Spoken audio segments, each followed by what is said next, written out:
আসসালামু আলাইকুম ওয়া রাহমাতুল্লাহি ওয়া বারাকাতুহু। প্রিয় নাজরিন, আমার ভাই বন্ধুরা, আপনারা যেখান থেকে আমার এই ভিডিওটা দেখতেছেন আপনাদেরকে অসংখ্য অসংখ্য ধন্যবাদ। তাই আপনাদের কাছে একটি আমল নিয়ে এসেছি। আমলটি হচ্ছে যে আপনাকে কাশফে কবুর করতে হবে। যদি আপনি কাশফে কবুর করে থাকেন, আশা করি আপনার সামনে সমস্ত দুনিয়া থাকবে। আপনি জিন শয়তান পয়রি আপনার যত মুআক্কেলাত আছে সেই সমস্ত মুআক্কেলাতকে আপনি দেখতে পাবেন। এখন যদি আপনার কাশফ ঠিকভাবে হয়ে যায়, কবর প্রান্তরে যা মুর্দা ব্যক্তির সঙ্গে ঘটে আপনি দেখতে পাবেন। যদি আপনি তিনাদেরকে দেখতে চান, অবশ্যই আপনি দেখতে পাবেন। তাহলে আপনাকে রোহানি শক্তিটাকে বাড়াইতে হবে। রোহানি শক্তি যদি আপনার না থাকে, তাহলে আপনার কাশফে কবুর বা আপনার কাশফে মালাইকা আপনার হবে না। তাহলে রোহানি শক্তিকে যদি বাড়াইতে হয়, কাশফ করতে হয়, যদি আপনি কাশফ করেন, তাহলে আপনাকে 41 দিন ধরে আপনাকে এই আমলটি করতে হবে। তার পূর্বে বলি ভাই, এই আমলটি কি রূপভাবে করবেন।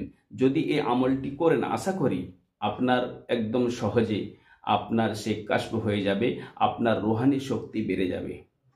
আপনি যে এই কাজটি করবেন, তার পূর্বে বলি ভাই, আপনাকে অবশ্যই আমি বলে দিচ্ছি, তার পূর্বে আমার এই চ্যানেলটাকে সাবস্ক্রাইব করে আমার পাশে থাকবেন। বিসমিল্লাহির রহমানির রহিম। প্রিয় নাজরিন, আমার ভাই বন্ধুরা, আপনি সর্বপ্রথম কি কাজ করবেন? সর্বপ্রথম আপনাকে আতর লাগিয়ে নিতে হবে সর্বশরীরে।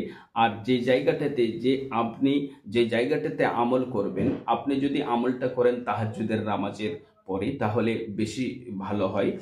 আর আপনি যদি ভাবেন যে তখন তো আমি পারবো না, এশার নামাজ পড়ে আমি পড়ে নেব, তাহলে আপনাকে সালাতুল হাজাত 2 রাকাত নামাজ পড়বেন। সালাতুল হাজাত 2 রাকাত নামাজ পড়ার পরেই আপনি একটি আয়না আপনি নিজের সামনে দিকে রেখে দেওয়ার পরে আপনাকে যেই দোয়াটা পড়তে হবে, সেই দোয়াটা তারাবির মধ্যে আপনারা হয়তো পড়ছেন, সেই দোয়াটাই আপনাকে পড়তে হবে। আপনি পড়বেন, আমি আপনাকে স্ক্রিনের মধ্যেও দেখাচ্ছি এবং আপনাকে আমি পড়েও শোনাচ্ছি। আপনি পড়বেন, সুবহুন কুদ্দুসুন রাব্বানা রাব্বুল মালাইকাতু ওয়ার রূহ। যখন রূহ শব্দটা বলবেন, আপনাকে বারবার সেখানে 3 বার বলতে হবে, ওয়ার রূহ ওয়ার রূহ ওয়ার রূহ। তাহলে 3 বার হয়ে গেল। এইভাবে আপনাকে আবার পড়তে হবে। আপনাকে পড়তে হবে 3125 বার পড়তে হবে। 3125 বার আপনি যখন পড়বেন, আপনার চক্ষু বন্ধ থাকবে আর সেই আয়নাটা সামনের দিকে রাখবেন। রাখার পরে আপনি চক্ষু বন্ধ করে নেবেন। আপনি 3125 বার পড়বেন, সুবহুন কুদ্দুসুন রাব্বানা রাব্বুল মালাইকাতু ওয়ার রূহ ওয়ার রূহ ওয়ার রূহ।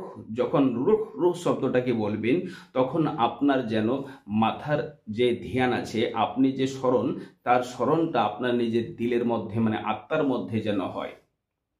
এইভাবে দেখবেন 3125 বার একদিনই করবেন, দ্বিতীয় দিন আবার পড়বেন, আবার তৃতীয় দিন এইভাবে করবেন। যখন আপনার 41 দিন হয়ে গেল, 41 দিনের বেলা আপনি দেখতে পাবেন যে আপনার আয়নার মধ্যে নিজের শরীরটা দেখতে পাবেন না। ভেবে নেবেন আমার সেই আমলটা পূর্ণ হয়ে গেছে। আর যদি আপনি নিজের শরীরটা দেখতে পান, আপনি নিজের ফটোটাকে আপনি আয়নার মধ্যে দেখতে পান, তো ভেবে নেবেন যে আমার আমলটা পূর্ণ হয়নি, আবার 41 দিন বাড়িয়ে দেবেন। চেষ্টা করবেন, আশা করি আপনার আমল পূর্ণ হবে। আর যদি চেষ্টা না করেন ভাই, আমল পূর্ণ হবে না। সহজে কোনো আমল পাওয়া যায় না। আশা করি সেই আমলটা যদি করে থাকেন, আপনার রূহ শক্তি বেড়ে যাবে এবং আপনি এখান থেকে বসে সবই দেখতে পাবেন, যদি আপনি আমলটা পূর্ণ করে নিতে পারেন। তাহলে ভাই বন্ধুরা, এই আমলটা করার পূর্বে আমলিয়াতের মানুষকে পেয়ে গেলে পরে আপনি হুকুম পারমিশন ইজাজত অবশ্যই নিয়ে নেবেন।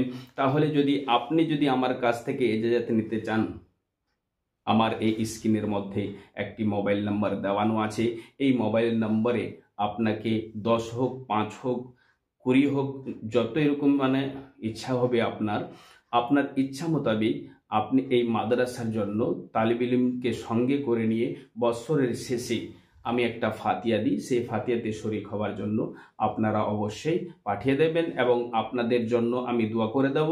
আর ইজাজত আমার তরফ থেকে খোলা থাকবে। অবশ্যই আপনারা এই কাজটা করবেন। ফি আমানিল্লাহ, খোদা হাফিজ।